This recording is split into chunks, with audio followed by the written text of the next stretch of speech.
આપણા વક્તા આનંદભાઈએ કરી. એમનો જન્મ 1875 ખૂંટી જિલ્લાના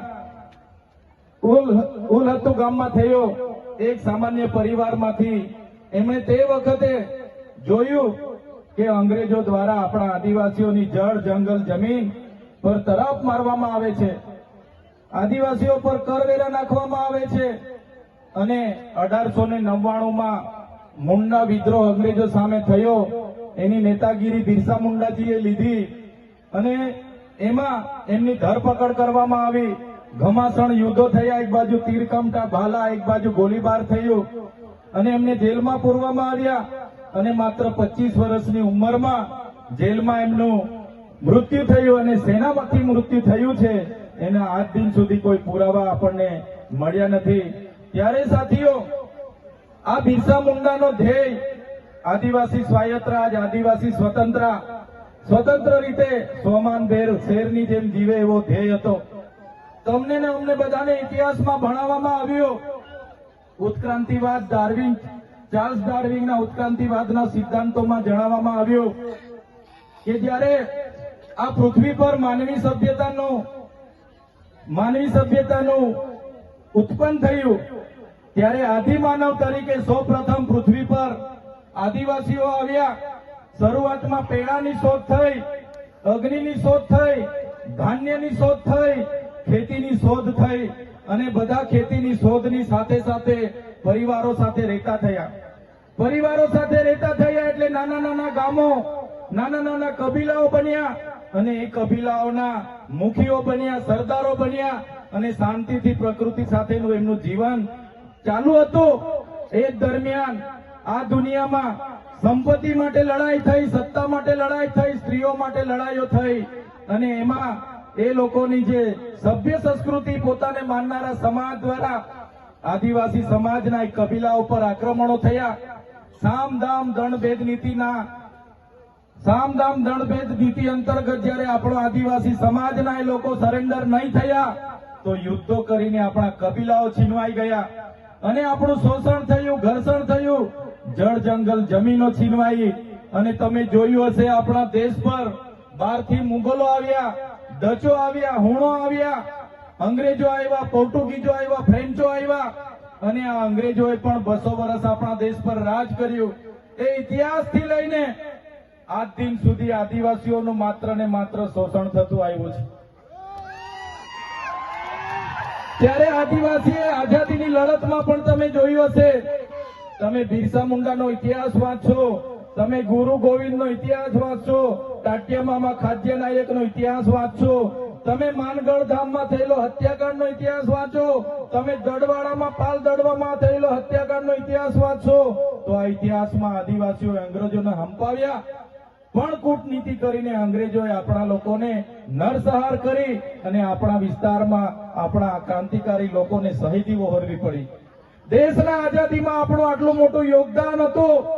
દેશ આઝાદ થયો, દેશમાં લોકશાહી આવી, લોકશાહીમાં દેશમાં બંધારણ બન્યું અને બંધારણની કલમમાં 444, 244, 13 કમાં આપણા વિસ્તારને 5મી અનુસૂચિ તરીકે જાહેર કરવામાં આવ્યો. એ જ પ્રકારે દેશના આસામ હોય, સિક્કિમ હોય, મિઝોરમ હોય, નાગાલેન્ડ હોય, મેઘાલય હોય, તમામ રાજ્યોને અનુસૂચિ 6 અંતર્ગત સમાવેશ કરવામાં આવ્યો. ત્યારે અનુસૂચિ 6 ત્યાં લાગુ કરવામાં આવી અને ગુજરાતમાં આજ દિન સુધી અનુસૂચિ 5 લાગુ કરવામાં નથી આવી. અને આ સત્તામાં બેઠેલા લોકો અનુસૂચિ 5 લાગુ હોવા છતાં પોતાનો સત્તાનો દુરુપયોગ કરીને આદિવાસીઓની જમીનો છીનવી રહ્યા છે, આદિવાસીઓના ખનીજો છીનવી રહ્યા છે, કુદરતી સંપાદનો છીનવી રહ્યા છે. રોડના નામે, ડેમના નામે, આ વિસ્તારમાં કોરિડોરના નામે, જીએમડીસીના નામે, હાઇડ્રો પાવરના નામે, જીઆઈડીસીઓના નામે, સરકારી આવાસોના નામે, સ્ટેચ્યુના નામે આજે આદિવાસીઓને એમની જમીનો છીનવાઈ રહી છે. આજે આખા દેશમાં 80 લાખ આદિવાસીઓ વિસ્થાપિત થયા છે. એ આ સરકારો દ્વારા કરેલી દેન છે સાથીઓ. આજે ગુજરાતમાં, આજે દેશમાં 8% આદિવાસીઓ છે. 2011ની વસ્તી ગણતરી પ્રમાણે 11 કરોડથી પણ વધારે દેશમાં આદિવાસીઓ છે. આજે ગુજરાતમાં 15% આદિવાસીઓ છે. 1,25,00,000 આદિવાસીઓ ગુજરાતમાં છે. 29 જાતિઓ ગુજરાતમાં આદિવાસીઓની છે. આજે તમે મને બતાવો કયા ક્ષેત્રમાં આદિવાસીઓ 15% છે, બતાવો મને. તમે સચિવાલયમાં જશો, આદિવાસીઓનું લિસ્ટ તમે માંગજો. તમે હાઈકોર્ટના જજની યાદી જોઈ લેજો. તમે ઇન્ડસ્ટ્રીયલના આપણા આદિવાસીઓને કેટલા લાભો મળ્યા છે જોજો. તમે રિયલ એસ્ટેટમાં આપણા આદિવાસીઓની સંખ્યા જોજો. ત્યારે આઝાદીના 78 વર્ષમાં સરકારોએ માત્ર ને માત્ર આદિવાસી બજેટમાંથી અમૃત મહોત્સવો કાઢે છે, વિકાસ મહોત્સવો કાઢે છે, ગૌરવ યાત્રાઓ કાઢે છે અને પોતાના તાઇફાઓ કરે છે. ત્યારે હવે આપણે બધાએ જાગી જવાનું છે અને આ સરકારને 2027માં ઉખાડીને આપણે ફેંકી દેવાની છે. સાથીઓ, અમે 4 વર્ષ પહેલા જનનાયક બિરસા મુંડાજીની પ્રતિમા ડેડિયાપાડામાં સ્થાપના કરતા હતા અને એમના વિચારોને ઉજાગર કરવા માટે, એમના વિચારોમાંથી આવનારી પેઢી પ્રેરણા લે એ માટે અમે ત્યાં પ્રતિમા સ્થાપિત કરતા હતા. ત્યારે આ ભાજપના સાંસદ મનસુખભાઈ વસાવા, 3 જિલ્લાની પોલીસ અને એમના આરએસએસ વાળાએ આપણને ત્યાં પ્રતિમા સ્થાપતા અટકાવી દીધા હતા અને પ્રતિમા સ્થાપતા આપણા ઘણા લોકોને ડિટેન કર્યા હતા. 3 જિલ્લાની પોલીસ અમને પકડવા માટે આવી હતી, છતાં આપણે એમનાથી ડર્યા નથી અને બિરસા મુંડાની પ્રતિમા ડેડિયાપાડામાં સ્થાપિત કરી છે. ત્યારે આજે દેશના વડાપ્રધાનને આજે ડેડિયાપાડા આવવું પડે એ આપણા બધાની તાકાત છે. ત્યારે વડાપ્રધાન ડેડિયાપાડા આવે છે ત્યારે લોકોને ભેગા કરવા માટે 500 કરોડ આદિવાસી બજેટમાંથી જોગવાઈ કરવામાં આવી છે. હજારો બસોની વ્યવસ્થા કરવામાં આવી છે અને બધા કર્મચારીઓને એમાં લગાડી દેવામાં આવ્યા છે. આજે ડેડિયાપાડાના ગામડાઓમાં ટીડીઓ ના મળે, તલાટીઓ ના મળે એવા ગામડાઓની ગલીઓમાં આ ગુજરાતના નાયબ મુખ્યમંત્રી, એમના મંત્રીઓ, એમના સાંસદો, એમના ધારાસભ્ય ડેડિયાપાડાના ગલીઓમાં 4 દિવસથી ફરે છે. જે લોકો એસી ચેમ્બરોમાંથી બહાર નહોતા આવતા, જે લોકો ગાંધીનગરમાં પડે ફતારીએ રહેતા હતા, એ લોકોને ગામડે ફરતા કરી દીધા. એ આપણી બધાની તાકાત છે ભાઈઓ.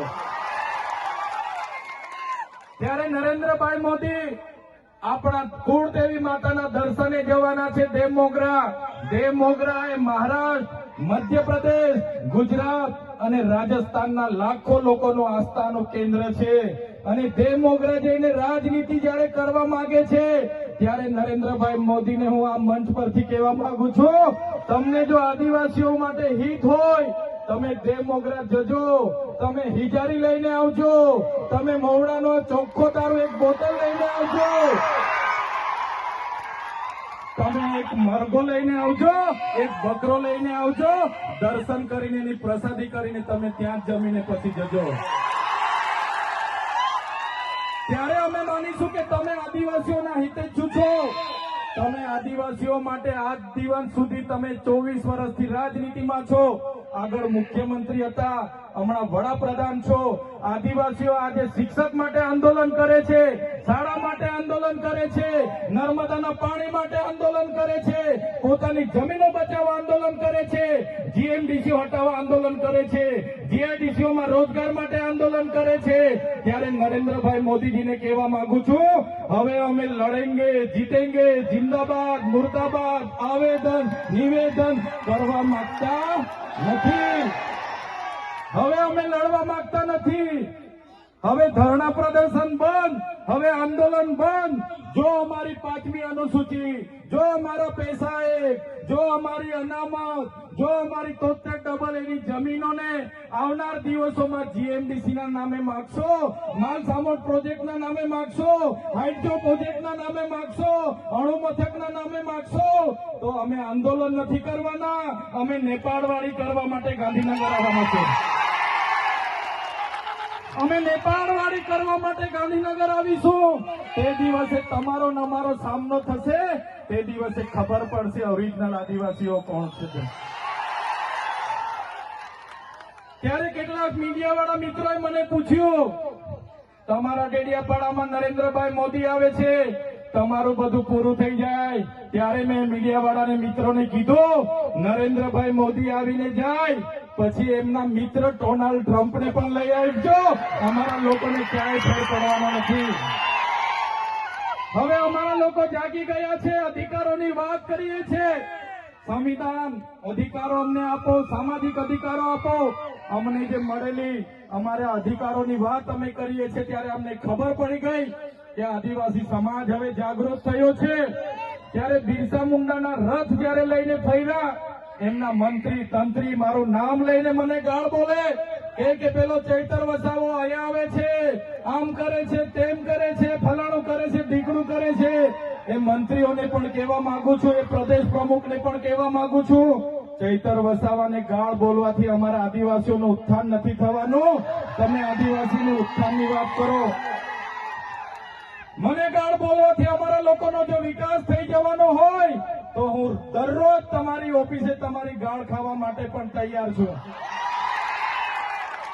સાથીઓ, અમે આનંદભાઈ સાથે વિધાનસભામાં લડીએ, રોડ પર લડીએ, સદન પર લડીએ અને આદિવાસીઓની ન્યાયની વાત કરીએ, અધિકારની વાત કરીએ. આ લોકોને ગમતું નથી. આનંદભાઈ પર અનેક કેસ થાય, મારા પર અનેક કેસ થાય, અમને જેલોમાં નાખવામાં આવે, પણ અમે આ સરકારની જેલોથી અમે ડરવાવાળા લોકો નથી, અમે લડવાવાળા લોકો છીએ. સાથીઓ, આ મંચ પરથી કહેવા માંગીએ છીએ, આ ચૈતર વસાવાને, અનંત વસાવાને જયારે સમાજની જરૂર પડશે અમે આ ધડ ધરવા માટે પણ તમારી સાથે તૈયાર છે. આ ધડ ધરવા માટે પણ અમે સમાજ માટે તૈયાર છે. એક ગુજરાતના મુખ્યમંત્રી ભૂપેન્દ્રભાઈ પટેલ, એક ગુજરાતના ઉપમુખ્યમંત્રી હર્ષભાઈ સંઘવીની પોલીસમાં પાણી નથી કે આ ચૈતર વસાવા અનંત પટેલને અરેસ્ટ કરી શકે. ત્યારે સાથીઓ, જાગવાની જરૂર છે. આગળ ડોક્ટર સાહેબે કીધું, આપણી જે મૂળ સંસ્કૃતિ છે આપણે ભૂલી જાયેલા. આપણો નંદરિયો દેવ, આપણો ગામનો હિમારિયો દેવ, આપણો વાઘદેવ, ગોવાળદેવ, આપણો કાળિયો ભૂત, આપણે ધરતી માતાને પૂજનારા, આપણે નદી નાળાને પૂજનારા, આપણે ચંદ્ર અને સૂર્યને પૂજનારા, આપણે પ્રકૃતિના પૂજક તરીકે છે. ત્યારે જન્મ મરણની વિધિ, લગ્નની વિધિ આપણે ભૂલી ચાલ્યા છે. ત્યારે આજે આ લોકો આપણા પર જાતિનો દાખલો માંગે છે, પુરાવા માંગે છે. ભણેલા છોકરાઓને પૂછી લો. સાથીઓ, જે આપણી રીત પરંપરાઓ છે, આપણો જે પહેરવેશ છે, આપણા પૂર્વજો આઝાદી પહેલા ઓળખી કાઢતા હતા. ગોરા અંગ્રેજો આવ્યા, એમના પહેરવેશ, એમની બોલી પરથી આપણા પૂર્વજો જાણી ગયા કે આપણા દુશ્મન છે. આજે તો આપણે એ લોકોની સંસ્કૃતિ અપનાવતા થઈ ગયા, એ લોકોના પેન્ટ શર્ટ પહેરતા થઈ ગયા, એ લોકોના જીન ટી શર્ટ પહેરતા થઈ ગયા, એ લોકોના બૂટ સૂટ આપણે પહેરતા થઈ ગયા. આપણી બહેનો પણ આજે પંજાબી પહેરતી થઈ ગઈ, ડ્રેસ પહેરતા થઈ ગયા, ચણિયા ચોરી પહેરતી થઈ ગઈ, જીન્સ ટી શર્ટ પહેરતા થઈ ગયા. ત્યારે આવનારા દિવસોમાં આપણો દુશ્મન કોણ છે તે આપણને ખબર પડવાની. ત્યારે આપણે મૌલિક નૈતિક મૂલ્યો આપણે જાળવવા પડશે. આપણી બોલી ભાષા આપણે સાચવવી પડશે. આપણો પહેરવેશ, આપણી સંસ્કૃતિ, આપણા વારસામાં મળેલી આપણી પરંપરાઓ, રીત રિવાજો આપણે સાચવવા પડશે. સાથીઓ, આપણા વિસ્તારમાં વૈશ્વિકરણના નામે જમીનો છીનવાય છે, ઔદ્યોગિકરણના નામે જીઆઈડીસીઓ આવી, એમાં જમીનો છીનવાઈ ગઈ. અને તમે જોઈ લો, આજે ધર્માંતરણના નામે આદિવાસીઓને ભોળવામાં આવે છે. આજે શિક્ષણના નામે ધર્મના પ્રચારો થાય છે. ત્યારે મારા આદિવાસી સાથીઓને કહેવા માંગુ છું, જે દિવસે આપણે આજે આદિવાસી તરીકે મટી જઈશું તે દિવસે આપણું અનામત પણ આપણને મળવાનું નથી. તે દિવસે આપણે જમીનો પણ બચાવી નથી શકવાના. સંવિધાને આપેલી જળ, જંગલ, જમીન પરના અધિકારો પણ નથી બચાવી શકવાના. ત્યારે આ લોકોને આપણે કહેવાનું છે કે આપણે હવે ઓરિજિનલ આદિવાસીની રીત રિવાજમાં, પહેરવેશમાં, આવા કાર્યક્રમમાં આપણા હોજારો સાથે, વાજિત્રો સાથે ઉપસ્થિત થયેલા છે. ત્યારે મારા તમામ વડીલો, તમામ યુવાનો, માતા બહેનોને વિનંતી છે કે આ કાર્યક્રમ એ સમાજનો કાર્યક્રમ છે અને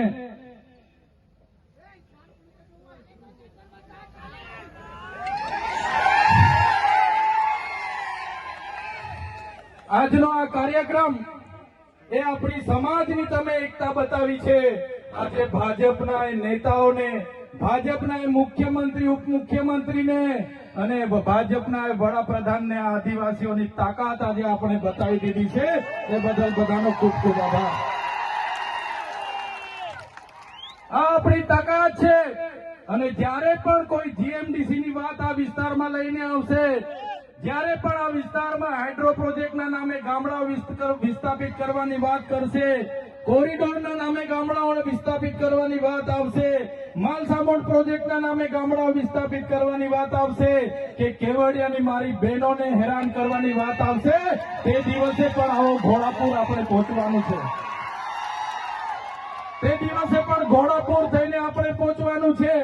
ત્યારે મારા સાથીઓ, મારા વડીલો, મારા યુવાનો, બાળકો, સૌ તમે પોતાના વિસ્તારમાંથી પોતાના રોટલા ખાઈને, પોતાના ભાડે થઈને તમે અહીંયા પહોંચેલા છો. ત્યારે આ જ તમારો ભાવ, આ જ તમારા અમારા પ્રત્યેનો પ્રેમ, આ જ તમારો સહકાર અમારી તાકાત છે.